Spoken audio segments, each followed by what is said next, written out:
Y yo tengo que arreglarla, por favor, sí. Creo que está haciendo mucho eco. ¿Cómo? Creo que se está realimentando el audio. ¿Puede ser?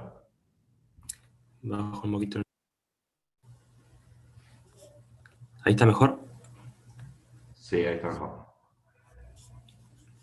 Bueno.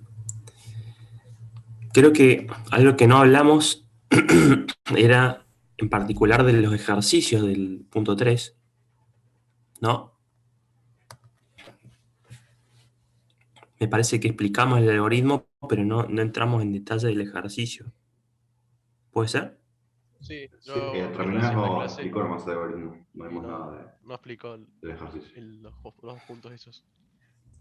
Bueno, el ejercicio en sí, el 3.1, es implementar el algoritmo de transformada de Fourier como una función de MATLAB, que le vamos a poner MIFFT,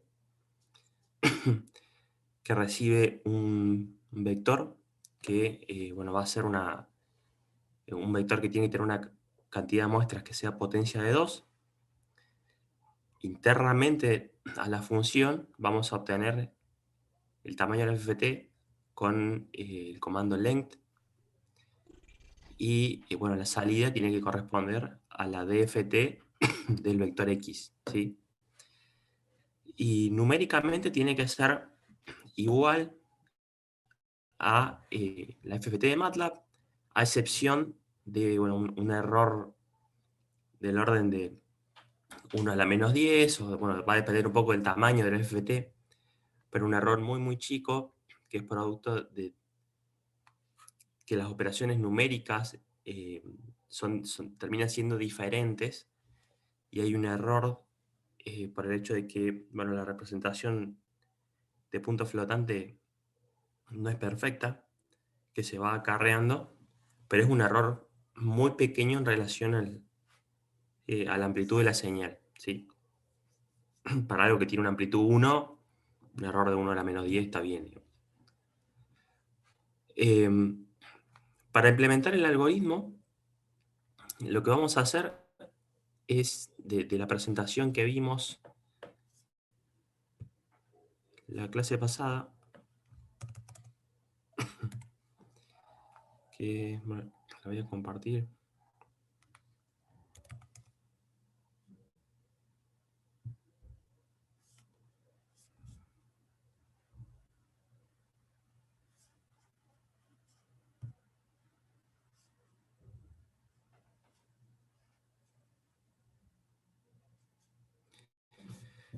En esta presentación, en la última filmina, hay un ejemplo de... Profe, no ¿Sí? está grabando. Perdón, ahí lo pongo ahora. Recording in progress. Gracias.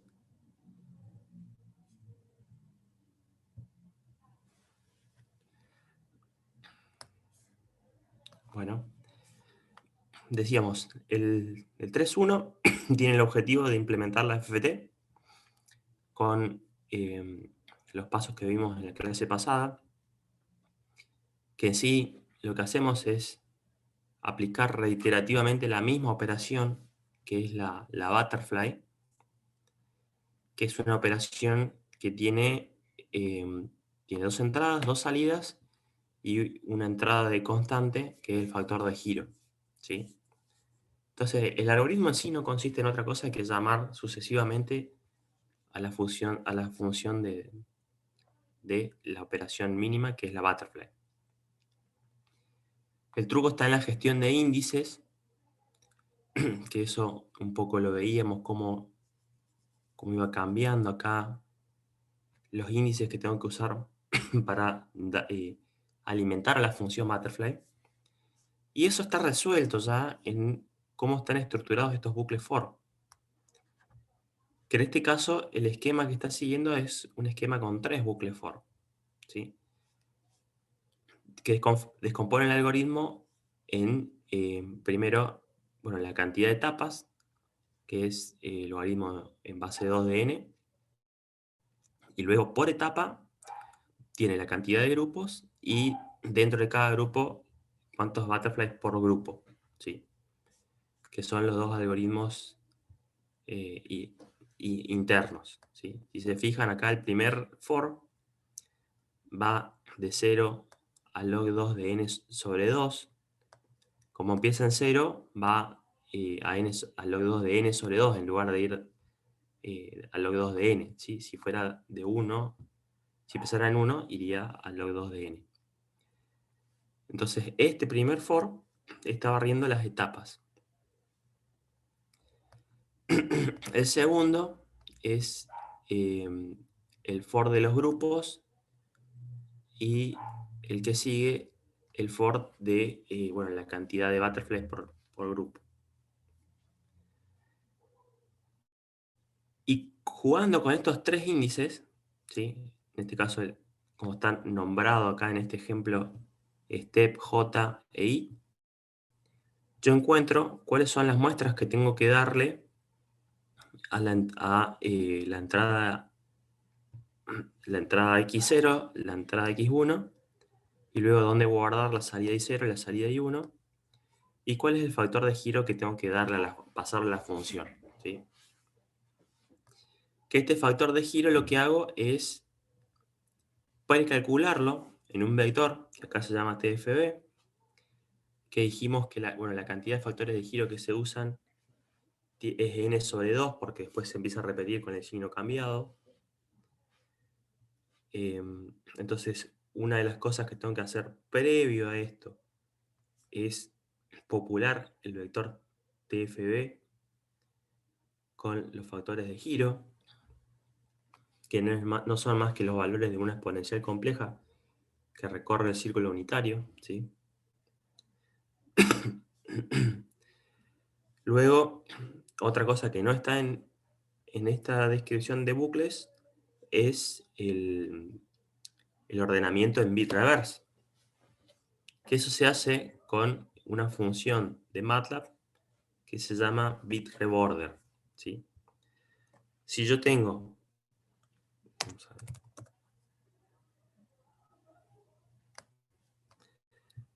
si yo tengo un vector, por ejemplo, que va de 0 a 7, y yo a este vector le aplico la función bit reborder, me lo va a reordenar con esta estrategia de ordenamiento de bit inverso, ¿sí? Fíjense que se queda 0, 4, 2, 6, 1, 5, 3, 7, que equivale a esto de ir separando sucesivamente en pares e impares. Entonces, el vector de entrada de mi función miFFT, yo le aplico la función length para obtener el tamaño, que luego voy a usar en la creación de mis índices y en la creación de mis factores de giro. Lo voy a ordenar con el bit reborder. Voy a crear un vector de factores de giro que tiene n sobre 2 elementos que recorren el círculo unitario, que está dividido en n pedacitos, pero solo van hasta n sobre 2. Y luego ingreso a este bucle for que veíamos recién, donde internamente voy a llamar a una función que es mi butterfly, que tiene que implementar la función base de la FFT, que es esta. ¿Sí? Es una función que tiene dos entradas. A la segunda entrada la multiplica por el factor de giro, y que también es una entrada. Rigor de verdad, la función tiene tres entradas, ¿sí? Entonces la segunda entrada la multiplica por el factor de giro, y luego se va a sumar y a restar de la otra entrada, y con eso genero las dos salidas, ¿sí? Ese es todo el algoritmo, y en eso consiste el ejercicio 3.1, en hacer lo que está explícito aquí. Luego, en el 3.2, que creo que está marcado como opcional,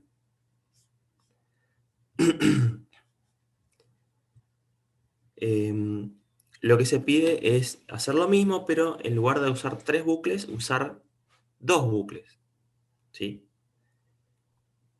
que bueno, en ese caso van a necesitar alguna variable auxiliar, porque no es trivial el cálculo de los índices usando solo dos variables de bucle, ¿sí? Se queda un poquito más complejo, ahí hace falta una variable auxiliar, pero se puede hacer con dos bucles, ¿sí? No sé si queda claro.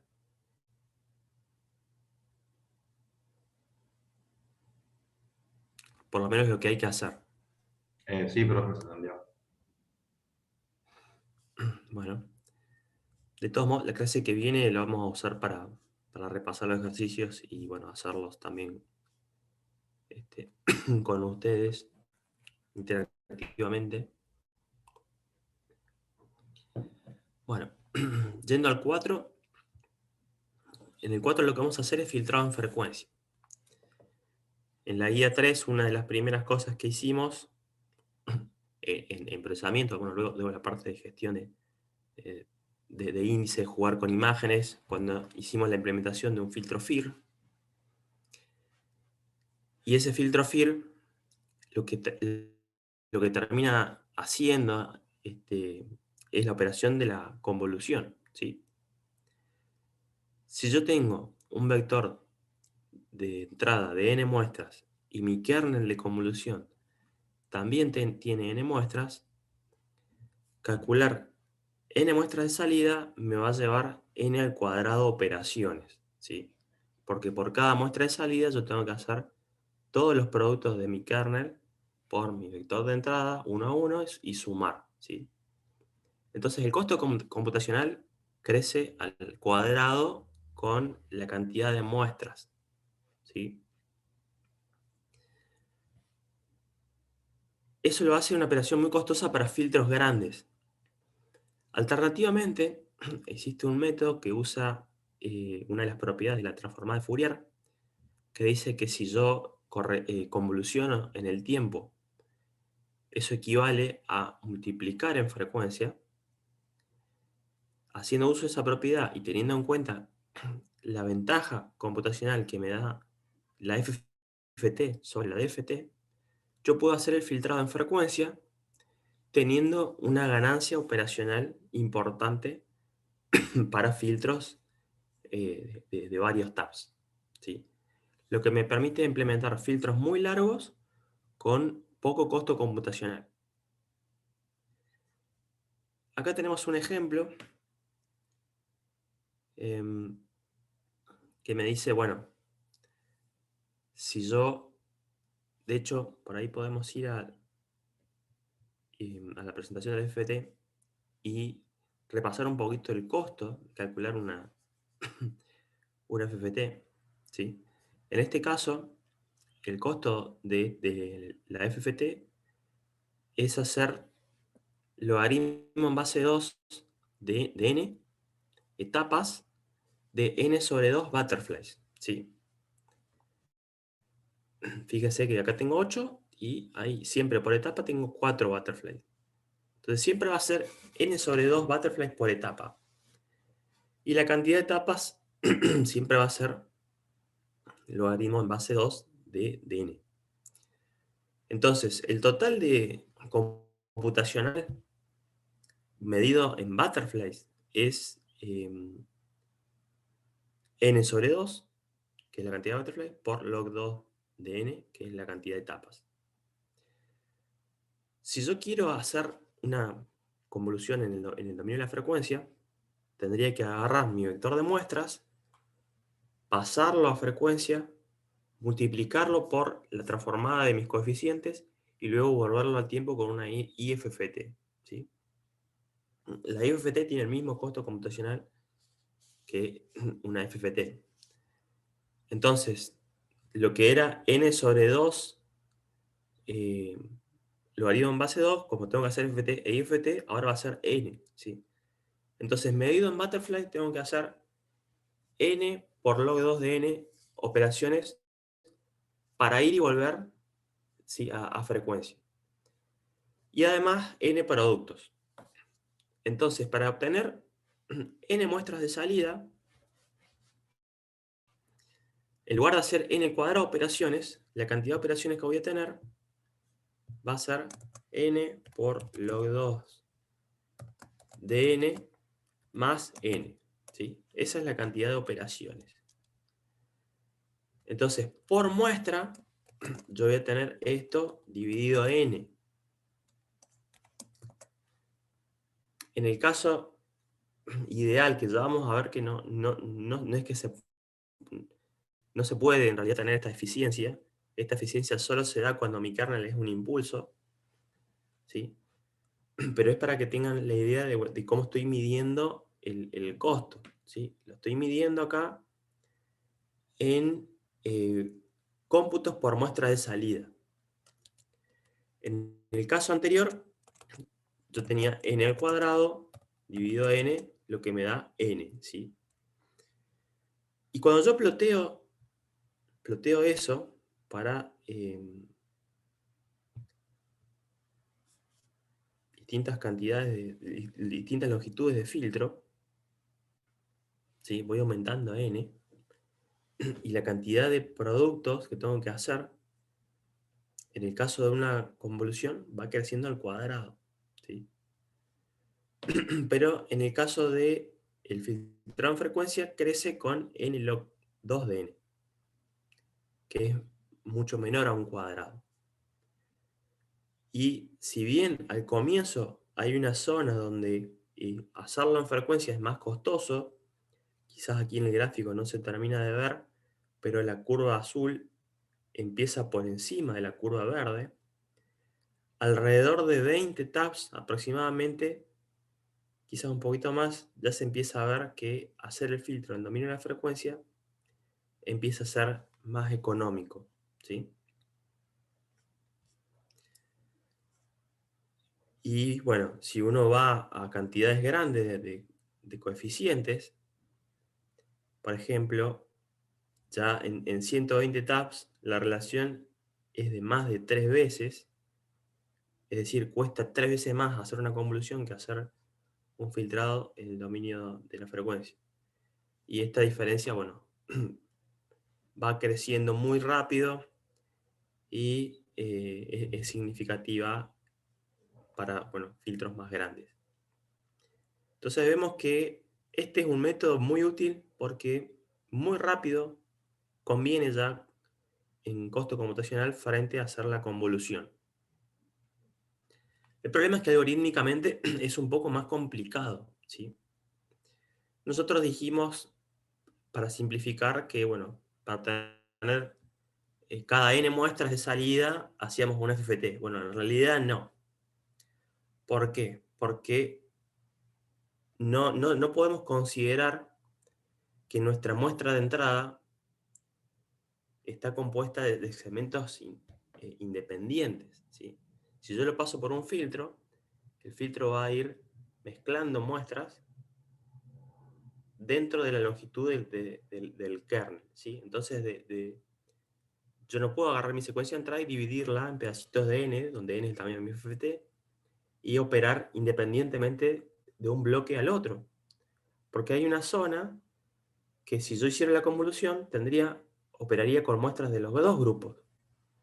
Lo cual, si lo hago de este modo, no se daría. Entonces la operación no tendría matemáticamente forma de generarme algo que me combine muestras de los dos bloques, ¿sí? Por lo que siempre para hacer filtrado al dominio de frecuencia va a haber cierto solapamiento entre los bloques de n muestras que tengo que tomar. Y eso me baja la eficiencia. ¿Y cuánto es el solapamiento? Bueno, es la cantidad de muestras que tiene mi kernel, ¿sí? Es decir, el filtro que quiero implementar me dice cuántas muestras del bloque anterior necesito para poder procesar el bloque siguiente. Y eso me va a restar un poco en la cantidad de muestras útiles que obtengo por operación. Pero vamos a ver que sigue conveniendo, y por mucho. Entonces, para resumir un poco el proceso, tenemos nuestra secuencia X1, que la convertimos con una FT a X mayúscula, ¿sí? Luego multiplicamos 1 a 1 con el kernel de los coeficientes que ya está pretransformado a frecuencia. Y esto es importante porque el hecho de tenerlo ya precalculado me ahorra de tener que hacer una FFT. Con esta operación yo tengo un bloque I1 que luego voy a antitransformar con una FFT para obtener I1 minúscula, ¿sí? Acá el índice es el índice de bloque. Entonces este es el primer bloque de muestras. Y de estas muestras que obtengo, voy a descartar las primeras m-1 muestras. ¿Por qué m-1? Porque mi kernel tiene m muestras, ¿sí? Entonces, solo hay n menos n-1 muestras útiles en mi bloque, ¿sí? El método como está explicado acá, con esto de descartar las m-1 muestras, en este caso está al comienzo, se conoce como método de overlap and save, ¿sí?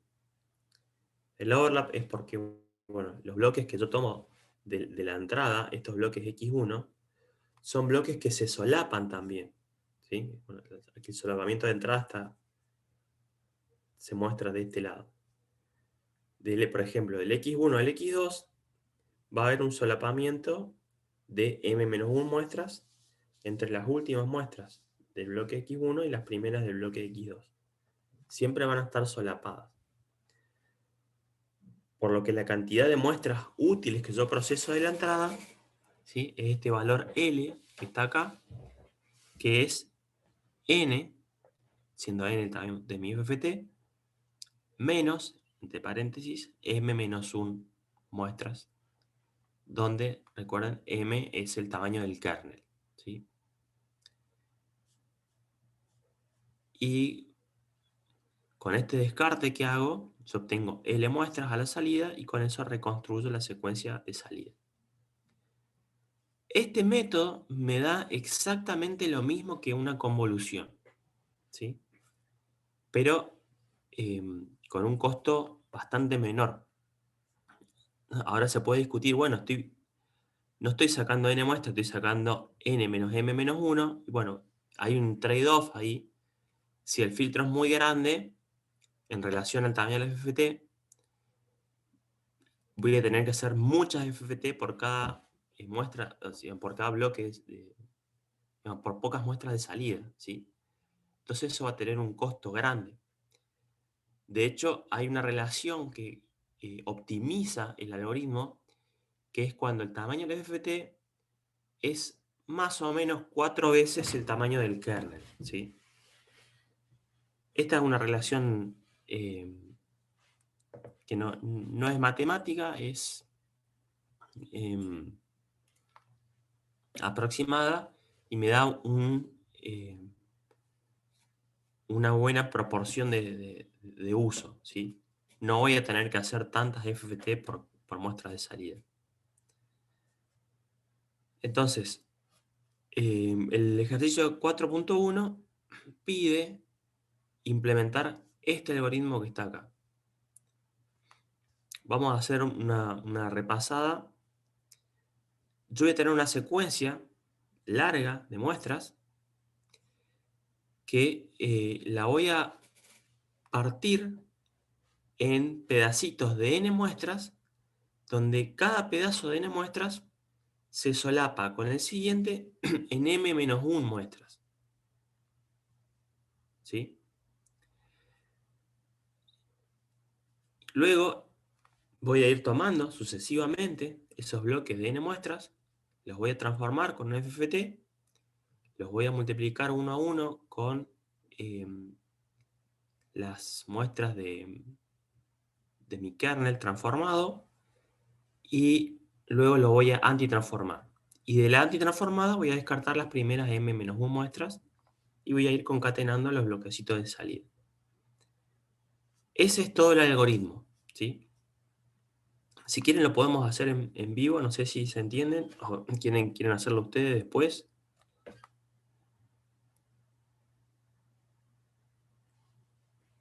¿Qué prefieren? Si lo hace usted mejor y después nosotros lo repetimos. Bueno, vamos a hacer un script.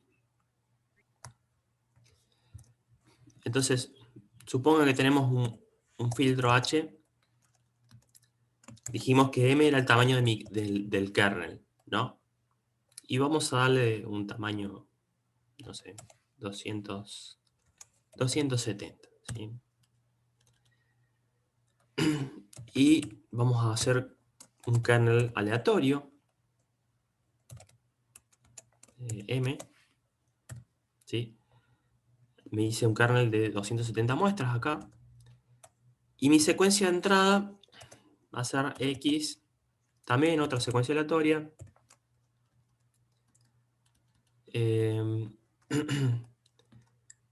Que, bueno, vamos a ponerle... ¿Qué tamaño le podemos poner? Bueno, cantidad de bloques. Lo vamos a definir en cantidad de bloques. Bloques 100. ¿Sí? O sea, tiene 100 bloquecitos de L muestras. Entonces N, que es el tamaño del FFT, lo voy a calcular con este esquema de tomar la potencia de 2 más cercana a un cuarto, ¿sí? Puedo hacerlo de muchas maneras esto. Por ahí podría ser M por 4.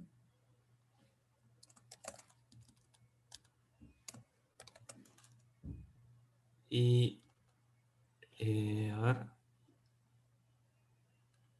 No, perdón. M dividido 4, lo voy a redondear.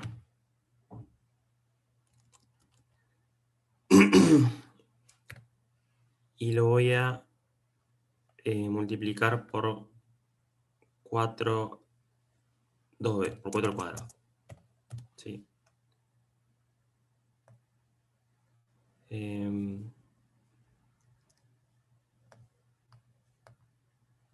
Creo que así me da...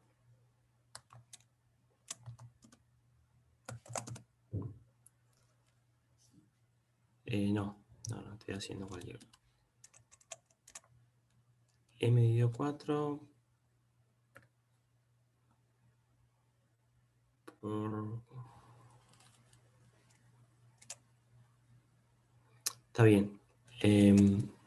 Vamos a hacer eso. Vamos a multiplicarlo por 4 y vamos a buscar la potencia de 2 más cercana, que hay una función que se llama nextPow2,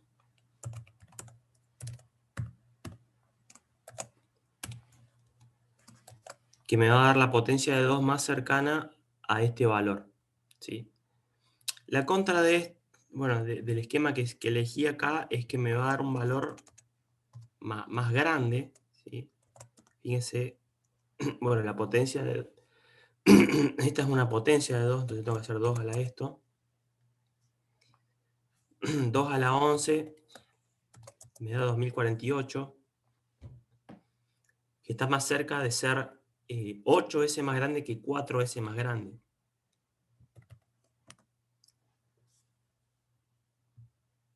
Entonces, ahí, bueno, habría que jugar un poquito para redondearlo a un valor que sea aproximadamente 4 veces, sin ser necesariamente mayor que 4 veces, ¿sí? Como está hecho acá, esto va a ser mayor que 4 veces el tamaño del bloque. Y la entrada, dijimos, tiene B bloques de tamaño L, donde L va a ser N menos M menos 1. ¿Sí? Este es el tamaño de X. De hecho, podemos hacer el cálculo de L acá, para que quede explícito.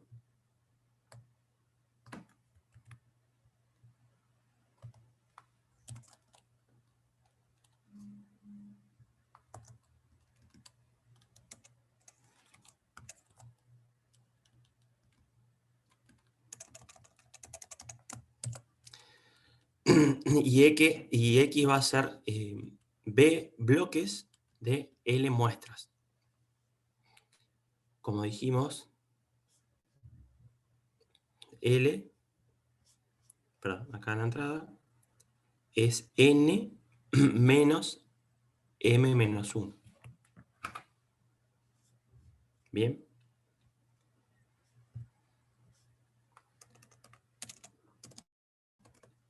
Bueno, ahora, si yo fuera a hacer esto con una convolución, obtendría la salida I como la convolución entre X y H. I igual.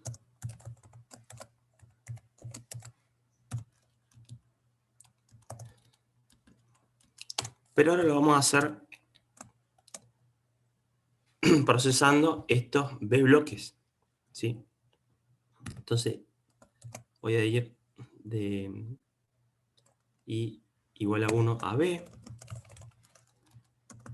Y voy a tener un bloquecito de N muestras, que lo vamos a crear acá. Vamos a llamarle XB, que este es mi X de bloque, que tiene N muestras, que comienzan todas en 0, de las cuales las primeras M-1 muestras corresponden al bloque anterior. ¿Sí? Entonces, XB de M hasta el final va a ser X tomado de a un bloquecito. ¿Sí? Es decir, voy a usar mi índice I, que en primera instancia va a valer 1. Entonces la primera muestra va a ser I menos 1 por L más 1. Y esto va a ir a I por L. ¿Sí? ¿Qué estoy haciendo acá? Estoy segmentando la entrada en pedacitos de L muestras. Puede ser confuso el tema de la gestión de índices, pero lo que estoy queriendo hacer es este particionado. ¿Sí? Donde yo necesito los valores de índice de la primera muestra y de la última de cada bloque, para poder segmentar a X. Y eso es lo que estoy haciendo acá. Cuando I valga 1, la primera muestra va a ser I menos 1, 0, más 1, muestra 1. En MATLAB empieza en 1 las muestras. Y voy a tomar de la 1 hasta I por L, es decir, que en este caso vale 1, entonces voy a tomar de la 1 a L. Para el segundo bloque, ¿sí? I va a valer 2, entonces voy a tomar de la muestra L más 1, ¿sí? Recuérdense que la última que tomamos antes era la muestra L, ahora arranco en la L más 1, y voy a ir hasta la 2L. Y así voy a ir tomando pedazos de X. ¿Sí? Eso explica este cálculo de índices que hago acá. Es el segmentado que hago de la entrada.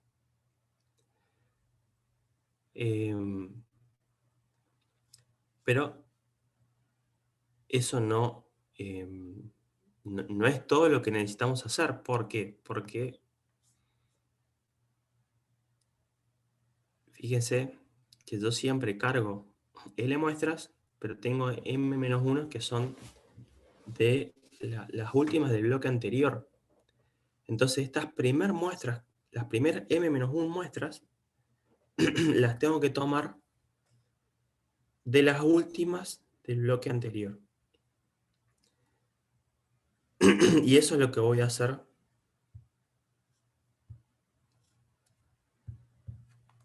previo a pisarlas, ¿sí? Entonces las muestras X de B que van de la 1 a la M-1 son las muestras de X de B que están sobre el final, ¿sí? Es decir, de la L más 1 hasta el final. Lo que estoy haciendo acá son las últimas muestras, las corro al comienzo,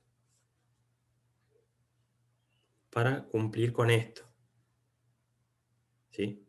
Que en cada bloque haya L muestras nuevas y las M-1 anteriores pasan a ser las primeras del bloque que sigue.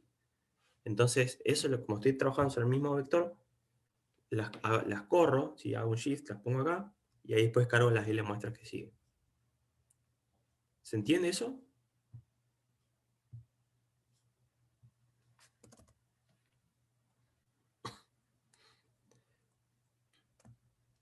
Bien. Luego, la transformada del bloque va a ser la FFT de XB. ¿Sí? Y yo previo a eso voy a transformar, voy a obtener una sola vez, lo hago, no lo hago dentro del bucle, la transformada de mis coeficientes, la transformada de mi kernel, que es la transformada de H con n muestras. ¿Sí?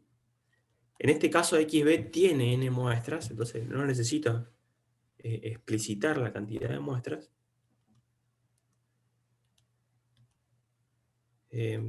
Y bueno, luego el vector I de bloque va a ser el resultado de multiplicar 1 a 1 el vector XB con el vector H mayúscula. Y por último, el vector I de bloque minúscula que está en el tiempo resulta de hacer la IFFT de IB mayúscula. ¿Qué tengo que hacer con este IB?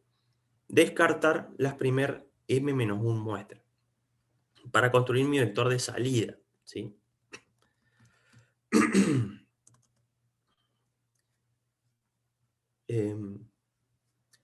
Hay muchas formas de hacer esto. Bueno, podemos agarrar y hacernos un vector I ya creado de antemano con B por L bloques. Y acá lo que voy a hacer es asignarle, usando los mismos índices que usé con X, ¿sí? Porque estoy accediendo a una porción de L muestras, les cargo las últimas L muestras perdón, esto es I, de IB. IB de M hasta el final.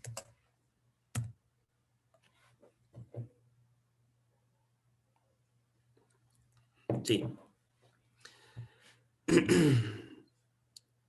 Esto vamos a llamarle I convolución. Y esta es la I de bloque. Va a haber una diferencia acá en la gestión de las colitas, que no la estamos teniendo en cuenta, pero bueno, ya vamos a alinear eso y vamos a ver cómo van igual. Entonces, lo vamos a guardar.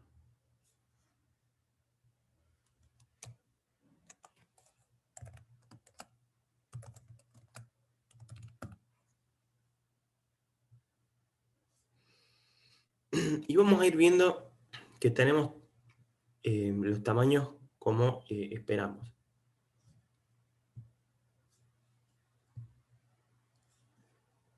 Entonces, H tiene 2048 muestras.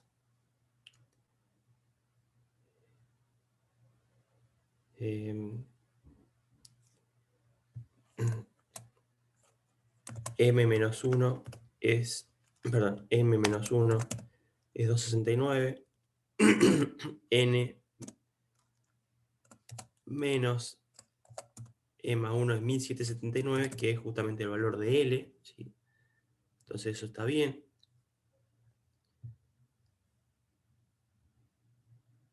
Acá vemos, bueno, si yo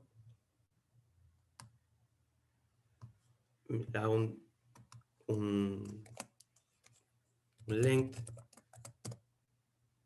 veo que también estoy leyendo M-1 muestras, y la estoy cargando en las primeras M-1 muestras a la entrada.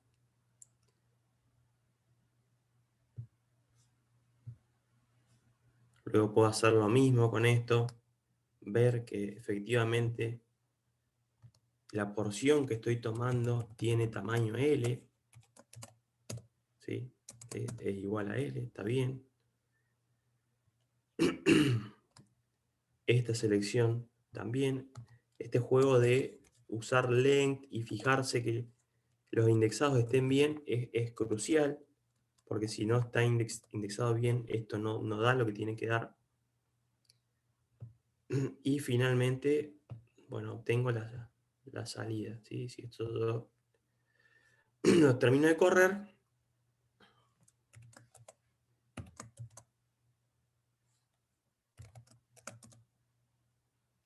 bueno, vamos a plotear y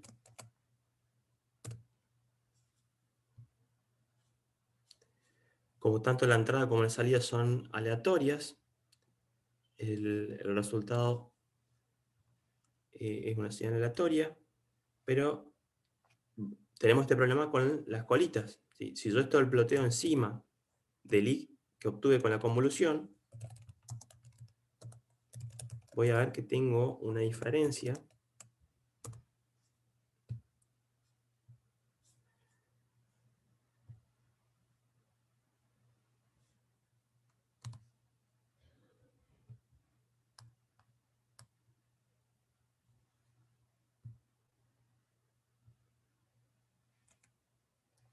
No, bueno, al comienzo no, porque arranco con el vector este en 0.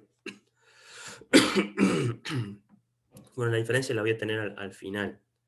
De hecho, si yo hago, pero bueno, ahí veo que me da lo mismo, ¿sí? No tengo la diferencia al comienzo, sí lo tengo al final. De hecho, si hago length de IC y length de I, hay una diferencia, porque me falta la colita del final, ¿sí? Pero salvo esa colita, el resto me da igual. Y de hecho, acá si yo, bueno, selecciono una y lo elimino, veo que tengo la otra secuencia que es exactamente la misma. Y para terminar de comprobar, vamos a eliminar esa diferencia que hay en colita. Es decir, ahí voy a leer las muestras de 1 hasta la longitud de I, ¿sí? Y se la voy a restar ahí. Quiero ver qué diferencia hay entre una y otra. Y veo que hay una diferencia, pero es del orden de 1 por 10 a la menos 13.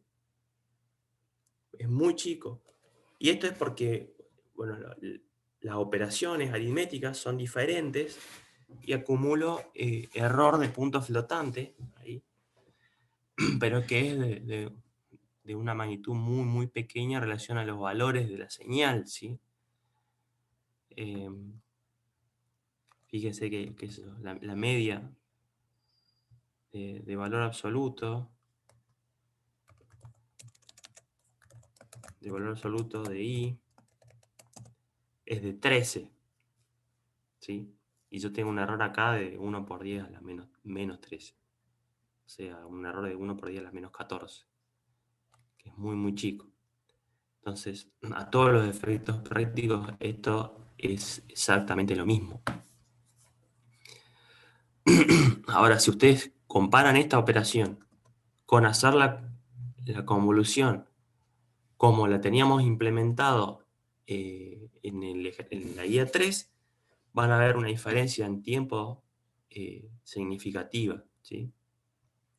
Porque, bueno, la cantidad de operaciones crece al cuadrado con la cantidad de taps, pero usando la transformada crece con n log 2 de n, así que es mucho menor. Bueno, no sé si quedaron claros los pasos, pero en sí lo que estamos haciendo es implementar el algoritmo como está explícito acá.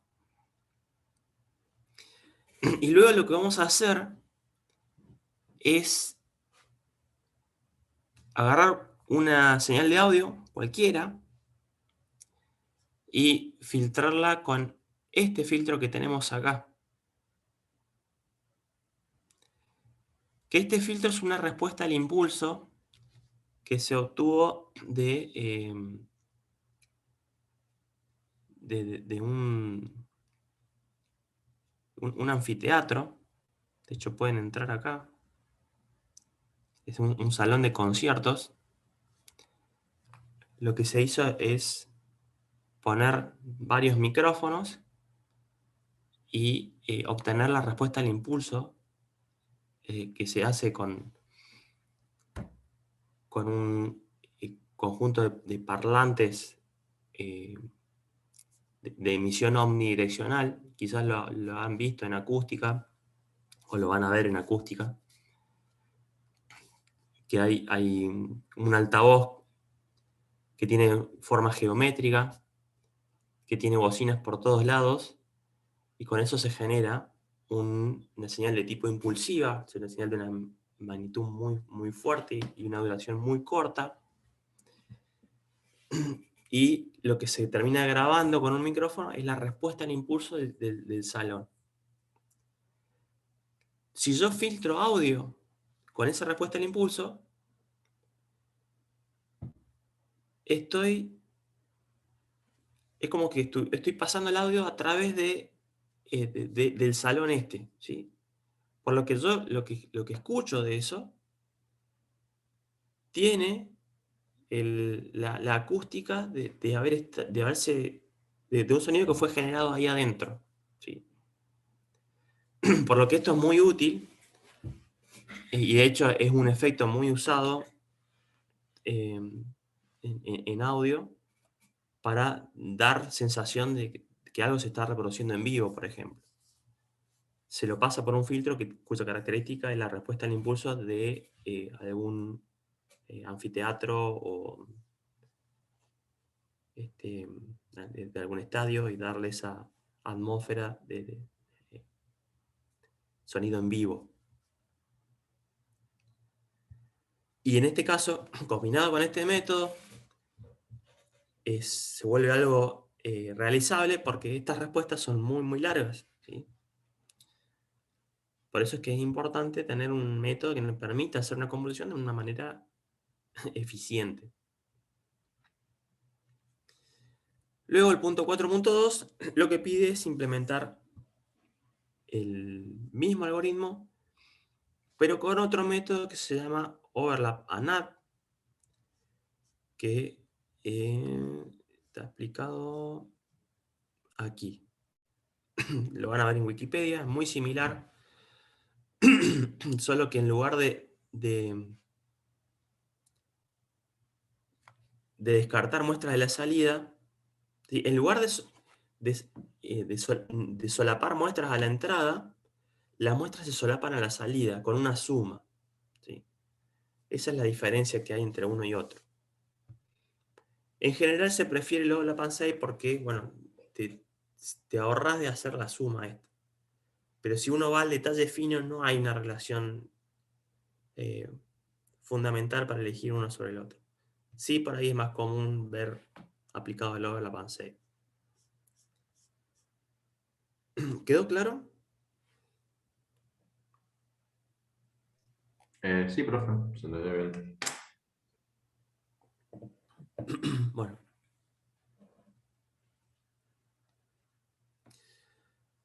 Por último, lo que vamos a ver es filtrado adaptivo. El concepto central acá es que el kernel que yo uso para filtrar no es constante.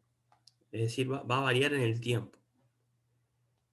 Y va a variar para mejorar alguna característica del sistema.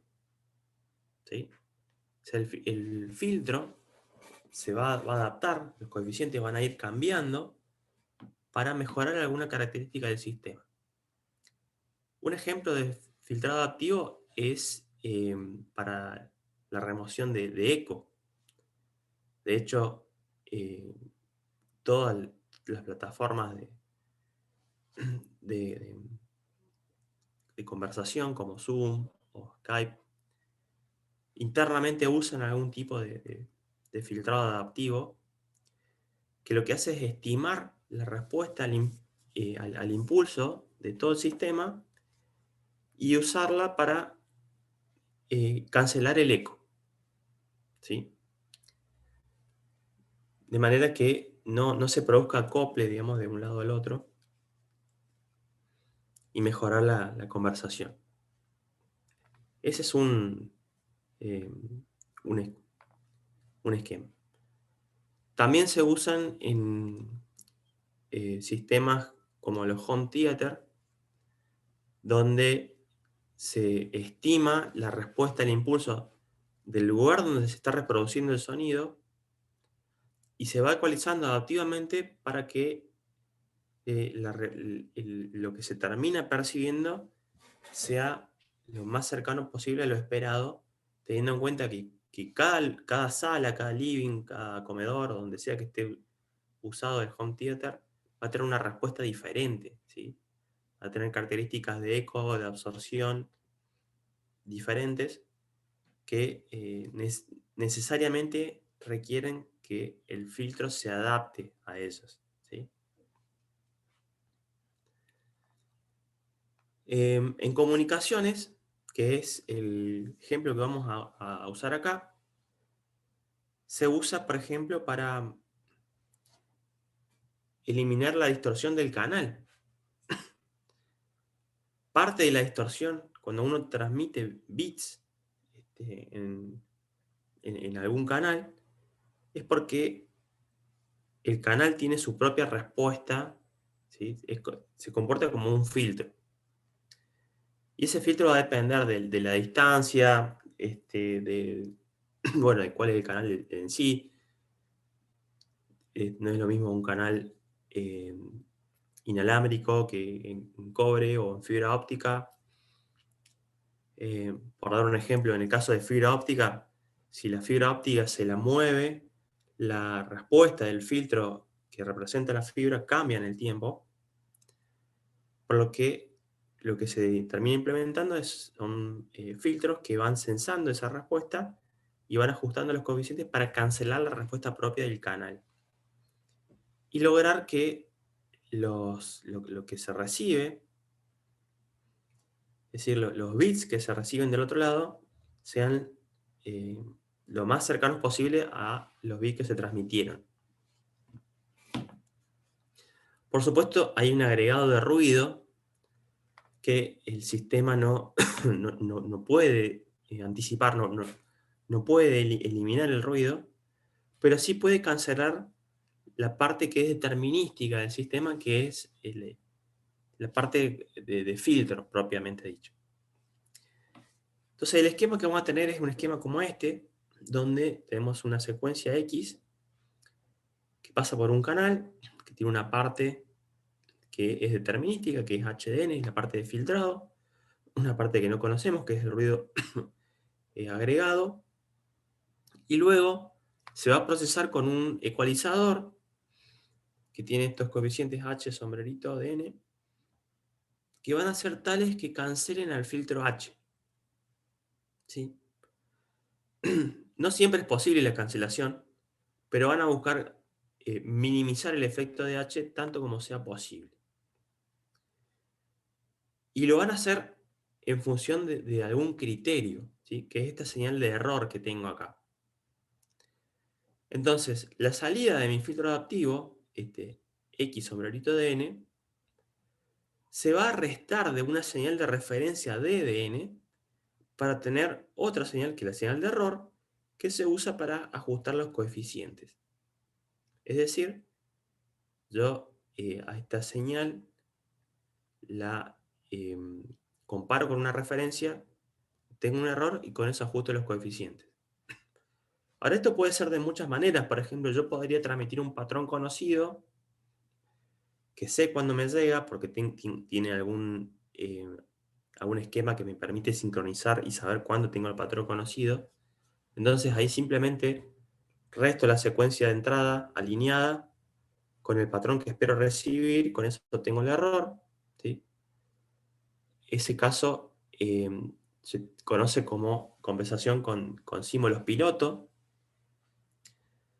o también podría hacerlo con algún tipo de adaptación ciega, donde yo no transmito nada conocido, sino que uso alguna propiedad de la señal que me permite saber si estoy más o menos cerca de la señal que busco. En el caso de una comunicación digital, yo estoy transmitiendo bits. Los bits tienen 2 valores. Entonces, mi señal ideal es una señal que tiene solo 2 valores. Por lo que cualquier cosa que esté fuera de esos 2 valores, lo puedo tomar como error. Y ese es el tipo de señal de referencia que vamos a usar. A la señal que yo reciba, le voy a hacer una detección, voy a detectar si es 0 o 1, y voy a restar esa detección porque yo sé que todo lo que no sea 0 o 1 es error, ¿sí? Porque transmití algo binario, quiero algo binario en la salida. Por supuesto que la componente de ruido va a estar ahí, eso me va a generar que los coeficientes se muevan, pero se van a mover para uno o para el otro y no va a converger en nada el ruido, ¿sí? Un ruido que es realmente aleatorio. Pero la parte determinística de ese error se va acumulando en los coeficientes. Y eso es lo que permite que el ecualizador adaptivo compense. El método en sí, en concreto que estamos usando, se conoce como LMS, porque es el que reduce el error cuadrático medio del error. Y ya lo hemos usado sin verlo en detalle al calcular filtros FIR, al pedirle a MATLAB o a Octave que me calculen un filtro óptimo, ¿sí? Ese proceso internamente usa el mismo algoritmo. En este caso, nosotros lo que vamos a hacer es convolucionar esta salida, esta entrada para nuestro sistema, que es el IO de n, con un kernel, que en sí no es más que un vector, que yo lo voy a inicializar en algún valor, como por ejemplo un impulso. O sea, un impulso es un filtro pasa todo. Entonces yo primero hago la convolución con eso, y obtengo mi X sombrerito. Y luego, de hecho, esta misma operación acá está puesta como el producto punto, ¿sí? Luego voy a obtener el error haciendo el X sombrerito menos la señal de referencia que se obtiene a través de un slicer, ¿sí? Que el slicer no es más que preguntar si X de n es mayor que 0, entonces le pongo 1. Si es menor que 0, le pongo menos 1. Esa es la señal de referencia. Esto ya está dado en un script que es este lms.m, y lo único que tenemos que hacer nosotros es implementar un par de componentes de este proceso, que es, por un lado, el filtrado, ¿sí? Es decir, yo tengo mi entrada, quiero filtrar con mi kernel adaptivo. Y por otro lado, la adaptación de los coeficientes. Es decir, cómo adaptan estos coeficientes. Que eso lo van a sacar, digamos, exactamente qué es lo que tienen que hacer ahí. Lo van a sacar de este proceso que está acá, ¿sí? Esta formulita que tienen acá es la que tienen que implementar.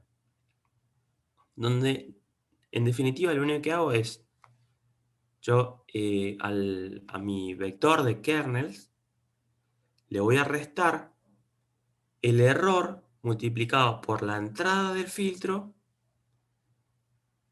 y todo escalado con un factor mu, que es la velocidad de convergencia, ¿sí? Es como la constante proporcional de este lazo. Esto es como un lazo de control. Si ustedes se ponen a analizar esta ecuacioncita, cuando yo hago el error por la entrada, lo que estoy haciendo es correlacionar, ¿sí? Correlaciono el error con las muestras de entrada. Y eso lo acumulo en los coeficientes. Entonces lo que estoy haciendo es mover los coeficientes siempre que haya correlación entre el error y la entrada. La entrada de mi filtro, ¿sí? Acuérdense que este IO es la entrada del filtro. Entonces este algoritmo va a ir moviendo los coeficientes hasta que este producto dé 0. ¿Sí? En rigor de verdad nunca va a dar 0 porque hay una parte de ruido ahí, pero va a dejar de acumular, digamos. De hecho, si yo evalúo en el tiempo el filtro, voy a ver que los coeficientes empiezan en un valor y se empiezan a mover y convergen en un valor. El valor que converge es el valor en el cual la correlación que me queda residual entre el error y la entrada es aleatoria pura, ¿sí? No hay nada determinístico. Todo lo determinístico ya lo puse en los coeficientes. Y eso es lo que me permite adaptar. Y ese es el núcleo del algoritmo de LMS. Esta resta de correlación, ¿sí? En sí, el objetivo no es ir a fondo acá en la matemática, sí entender el problema, por qué se usa un filtro adaptivo, implementarlo y, bueno, y ver qué pasa, digamos, jugar.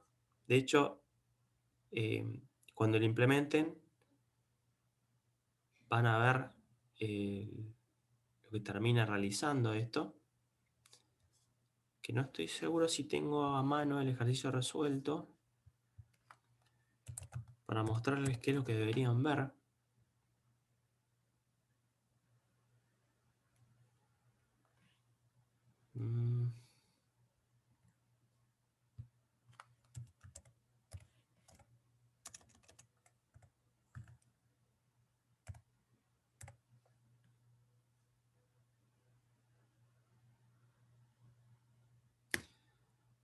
Bueno, no lo está encontrando, pero lo que tienen en el script esto, una vez que ustedes completen esas dos partes que faltan, es el modelado de todo un sistemita de comunicaciones. Y van a ver cómo al principio los datos que se reciben son cualquier cosa, luego el filtro empieza a adaptar y esos datos van mejorando, ¿sí? Y a la par van a ver la respuesta del filtro adaptivo en frecuencia sobreimpuesta a la respuesta del canal. Y van a ver cómo se terminan cancelando perfectamente uno al otro.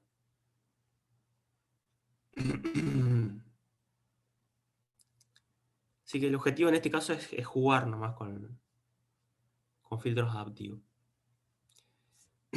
Y eso termina la IA 7, que, bueno, junto con las dos de DSP que nos quedan, son las que componen esta segunda parte del año.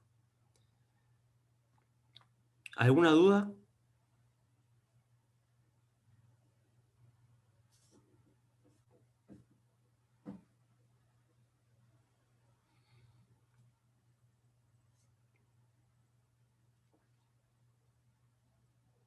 Por ahora no.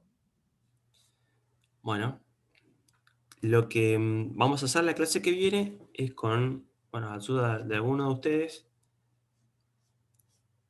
cerrar los ejercicios que queden sin hacer, repasar dudas, y bueno, hacer andar esto, digamos.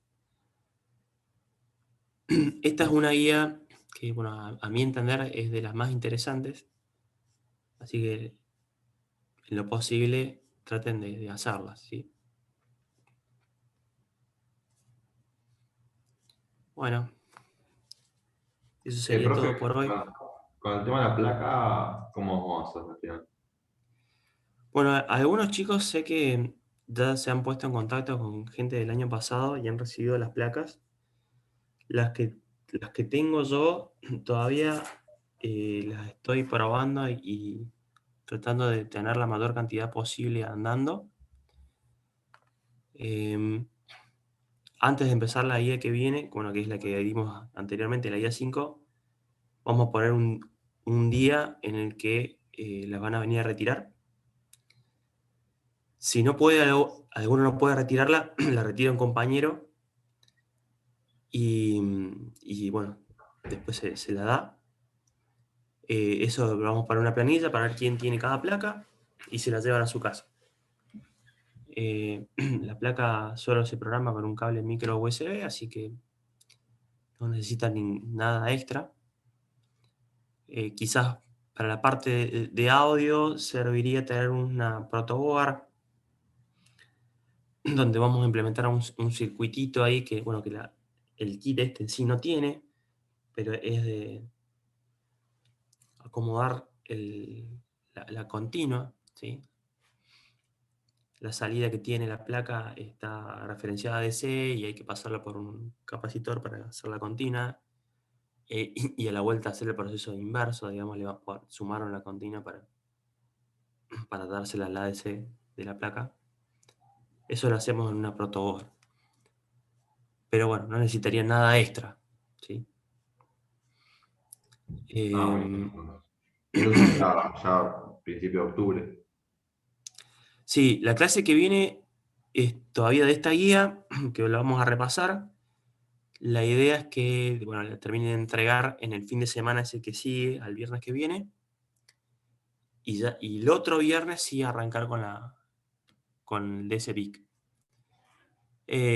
Así que bueno, en ese tiempo vamos a coordinar un día para que pasen a buscar las placas.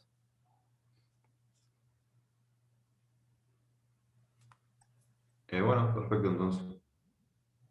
Nos vemos la semana que viene. Bueno, buen fin de...